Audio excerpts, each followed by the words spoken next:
អូនជាផ្កាយសំណាងទេវតាប្រទានឲ្យប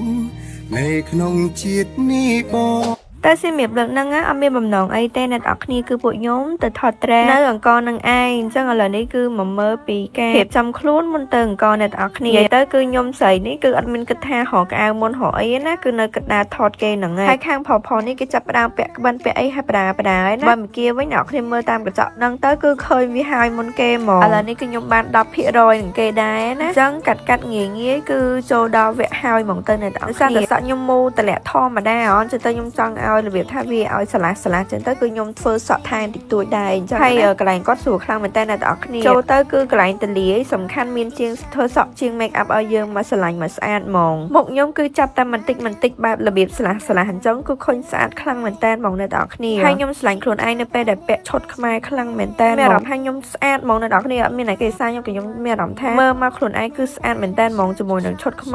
របែបលក្ខណៈសតុនអីអញ្ចឹងអ៊ុយក៏ខ្ញុំចូលចិត្តខ្លាំងមែនតើហ្មងអញ្ចឹងឥឡូវនេះគឺហើយអញ្ចឹងយើងនាំគ្នាចេញដំណើរទៅអ្នកនរគ្នាហើយទីតាំងដែលខ្ញុំថតហ្នឹងកន្លែងហ្នឹងគឺមាននៅខ្លោងទ្វារទលេអូហើយនឹងជិះទៅប្រាសាទបាយ័នគឺទៅថតហ្មងអ្នកនរគ្នាប្រាសាទបាយ័នគឺងាយស្រួលថតសំខាន់គឺថតស្អាតទៀតជាក់ស្ដែងគឺពួកខ្ញុំដើរឡើងពេញបាយ័នហ្នឹងហ្មងអ្នកនរគ្នាដើរហោឡើងប្លង់ស្អាតថតទៅមកបានហោមកប្លង់ចេះអ្នកនរគ្នាងាយទេឡើងដល់រៀងលើខ្ពស់ដែរអញ្ចឹងវីដេអូនេះមានតែប៉ុណ្្នឹងឯងតែមើលវីដេអូក្រោយទៀតនេះស្បែកមុខអ្នកដែលរបៀបថាប្រើជាមួយនឹង Cushion Felix ណាអ្នកនរគ្នាប្រើឡើងពេញមួយថ្ងៃរៀបផ្ទះឡើងពេញមួយថ្ងៃបងអ្នកគ្នាតែមើលសាច់មុខឡើងគីឡូឡើងចាំងអញ្ចឹងហ្មងដូចខ្ញុំនិយាយចឹងអ្នកគ្នាចំពោះ Cushion Felix នេះមួយគឺកាន់តែទុកយូរមកគឺកាន់តែម៉ត់ស្អាតល្អខ្លាំងមែនតើអ្វីដែលសំខាន់ដល់អ្នកគ្នាឃើញទេពេលកាន់តែបែកញើសរបៀបយើងអាចធ្វើការហត់ណាមុខឃើញឡើងវាចូលជាមួយនឹងសាច់មុខយើងបានល្អខ្លាំងមែនតើហ្មងអ្នកគ្នាកាន់តែទុកយូរមកកាន់តែស្អាតកាន់តែបែកញើសគឺកាន់តែឃើញសាច់មុខយើងស្អាតហ្មងអ្នកគ្នានេះសំខាន់នេះអត់មានឃើញបែកម្សៅទៅណាបន្ទាប់ទៅលើទៀតមកគឺនេះមើលដឹងថាអ្នកដែលហត់ទៅណាគ្នាខ្ញុំនិយាយមែនហើយណាគេlạiមានរបៀបថាមានស្នាមស្លាក់ដាក់ក្រុមភ្នែកអីដូចខ្ញុំអីអញ្ចឹងនេះបន្តពីលើមកគឺបាត់អស់ហ្មងអ្នកគ្នាបិទបាំងស្នាមមកល្អណាស់អ្នកគ្នាឥឡូវហ្នឹងចិត្តដល់ការលឿនថាចូលឆ្នាំចូលអីចឹងទៀតត្រូវតែម្ដងនិយាយមែនណានេះខ្ញុំប្រើតែ Cushion Felix ហ្នឹងឯងហើយបើប្រើពណ៌វិញគឺពណ៌លេខ21តម្រាំចេញជីមួយឈុតនេះគឺខ្ញុំត្រូវដូរអស់3ឈុតអ្នកនរគ្នាមើលទៅទឹកមុខទៅគឺដឹងហើយនិយាយលេងសើចគេ3ឈុតមែនតាណារើសឡើងសើហ្មងហើយគឺខ្ញុំមិនពាក់ឈុតឈប់អញ្ចឹងឯអ្នកនរគ្នានេះឈុតដំបងខ្ញុំរើហាពណ៌គេរៀងផ្ទៃម៉ែខាងក្នុងស្បែកកាត់ឈប់ក្បិនវិញបែបកលាគោមធំអីអញ្ចឹងតែមកត្រូវដូរមកឈុតស្បែកនេះភ្លាមដោយសារតែខ្ញុំពាក់ស្លុយអត់ពាក់បែបសពតតអ្នកនរគ្នាខ្ញុំពាក់បែបជាក្បិនហើយអាស្បែកដែលខ្ញុំយកអាពណ៌ផ្ទៃមេដំបងហ្នឹងគឺវារៀងស្កេសពាក់ជាមួយនឹងក្បិនវាអត់សូវសមបានតែរបៀបថាលាតអីអញ្ចឹងទៅគឺខ្ញុំត្រូវដូរភ្លាមហ្មងអ្នកនរគ្នានៅលើឈុតខ្ញុំមួយឈុតហ្នឹងដូរអីដូរប៉ុន្តែកុំឲ្យតែកជុកខ្ញុំទៅបានឡើយឡគេដោះចេញអ្នកនរគ្នាមូលហេតុហ្នឹងគឺអាសពុតហ្នឹងប្រឡាអ្នកនរគ្នាអញ្ចឹងទៅពេលដែលហុំទៅបិទអត់ចិត្តចឹងភ្លាមហ្នឹងគឺត្រូវដូរសពុតនេះមួយទៀតភ្លាមហ្មងចាំមកន័យថាមួយផ្លែហ្នឹងសពុតខ្ញុំដូរហ្នឹងគឺ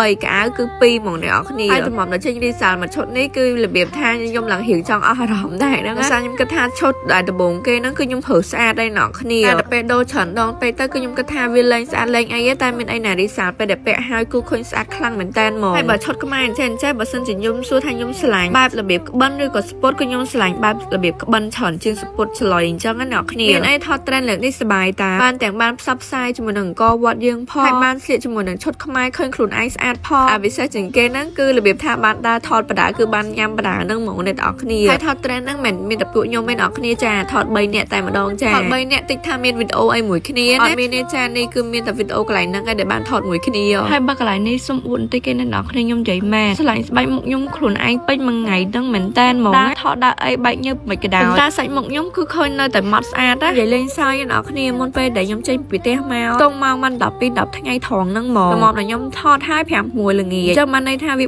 4-5ម៉ោងដែរដែលខ្ញុំបានតបជាមួយនឹង Cushion Felix ហ្នឹងហើយតែសាច់មុខរបស់ខ្ញុំគឺអត់មានបែកម្សៅហើយអ្វីដែលសំខាន់គឺរបៀបថាកាន់តែទុកយូរម៉ោងដូចខ្ញុំនិយាយអញ្ចឹងបញ្ជាក់ដដែលអ្នកនរគ្នាកាន់តែទុកយូរម៉ោងគឺឃើញស្បែកមុខយើងម៉ត់ស្អាតមែនតែម្ដងជួយបិទបាំងស្នាមបានល្អអ្វីដែលសំខាន់សាច់ Cushion គឺអត់ក្រាស់អ្នកនរគ្នាបែបរបៀបស្រាអត់ធ្ងន់មុខអីអញ្ចឹងបើនិយាយតបវិញគឺតបលឿនខ្លាំងមែនតែមកមុខយើងពេលតបហើយគឺឡើងម៉ត់អញ្ចឹងតែម្ដងអ្នកនរគ្នា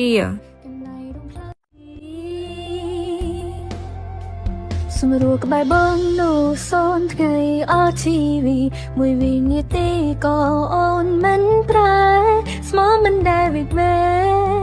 ហើយឆ្លងអបសាំងយ៉ាងណា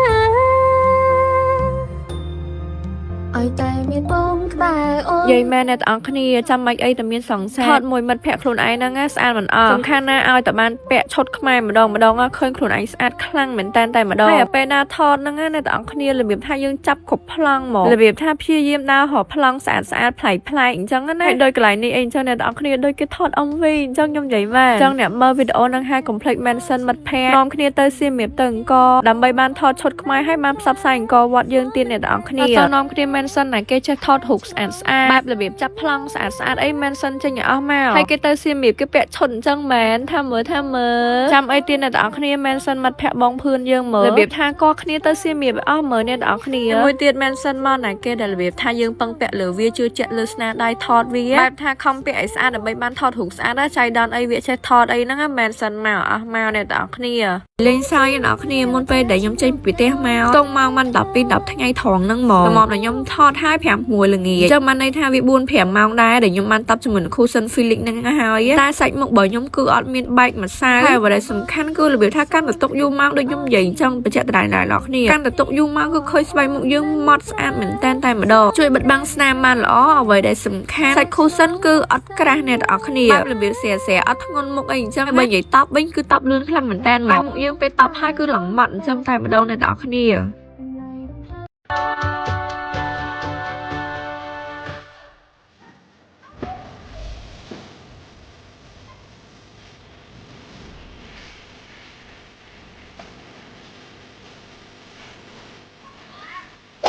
សៀមរាប2យប់3ថ្ងៃអ្នកទាំងអស់គ្នាសំខាន់ថតបានកន្លែងនេះគឺខ្ជូតសាហាវហ្មងអ្នកទាំងអស់គ្នាមួយថ្ងៃទៅសៀមរាបហ្នឹងគឺមានបានចេញវីដេអូការងារអីទាំងអស់ហ្មងមួយថ្ងៃទៅសៀមរាបនេះគឺទៅដើរលេងហើយទៅធ្វើបុណ្យសុទ្ធសាធហ្មងហើយនេះគឺជាថ្ងៃទី1ដែលខ្ញុំដល់សៀមរាបហើយខ្ញុំបានឡើងភ្នំកលែនដូចគ្នាអ្នកទាំងអស់គ្នាអញ្ចឹងទៅក៏ឡើងទៅអុជធូបអុជអីអញ្ចឹងណាហើយក៏បានចែកទានដល់ចាស់ហើយនឹងអ៊ំដែលគាត់នៅនឹងដូចគ្នាដែរអញ្ចឹងណាដូចគេនិយាយអញ្ចឹងធ្វើបុណ្យស្អាតជាតិក្រោយធ្វើមុខស្អាតជាតិនឹងអញ្ចឹងដោយសារតែចង់បានជាតិក្រោយល្អប្រសើរចាមិនខំប្រឹងធ្វើបន់ល្អដល់ជាតិមុខអញ្ចឹងណាតែបើជាតិនឹងស្ទើរកន្លែងណាគឺកែកន្លែងហ្នឹងឯងអ្នកនរគ្នាចាថ្ងៃចេញមកផ្ទះវិញអ្នកនរគ្នាចាដើរស៊ីមីពេលថ្ងៃអត់មានដឹងទៅណាអីអញ្ចឹងពួកខ្ញុំអត់មានទៅណាទេអ្នកនរគ្នាគឺទៅរកកាហ្វេរកកន្លែងថតរូបស្អាតអីអញ្ចឹងណាដោយសារតែស៊ីមីឥឡូវហ្នឹងគឺមានកាហ្វេច្រើនមែនតែនហ្មងពីមុនអីទៅស៊ីមីប្លូថាអួយពេលថ្ងៃបើយើងអត់ដើរអង្គគឺអត់ដឹងថាទៅណាហ្មងតែឥឡូវនេះគឺអត់ទេអ្នកនរគ្នាបើយើងអត់បានទៅអង្គយើងទៅអង្គហើយក៏មានកន្លែងថតរូបទៅកាហ្វេទៅអីមានអីលេងច្រើនមែនតែនហ្មងនៅស៊ីមីចាទៅអង្គុយកាហ្វេអីថ្ងៃឡើងអីអញ្ចឹងបើពីមុនអីមានអ្នកនរគ្នាថ្ងៃឡើងអត់ទៅអង្គមែនគឺអត់ដឹងទៅណាសិតសាតហ្មងមកយ៉ាងហ្នឹងគឺឃើញស្បែកខ្ញុំរៀងភ្លឺជាងមុនរបៀបថាភ្លឺចេញពីខាងក្នុងហ្មងហើយបើលាបលេអីគឺឆាប់បានផលលឿនខ្លាំងមែនតែនរគ្នាដោយសារតែខ្ញុំមានរបស់ជំនួយញ៉ាំជាប្រចាំចានេះគឺវីតាមីនតសុខជាផ្លាសារ៉ាហើយញ៉ាំតែមួយថ្ងៃ2គ្រាប់ឯនរគ្នានិយាយទៅគឺខ្ញុំញ៉ាំឥឡូវហ្នឹងគឺរ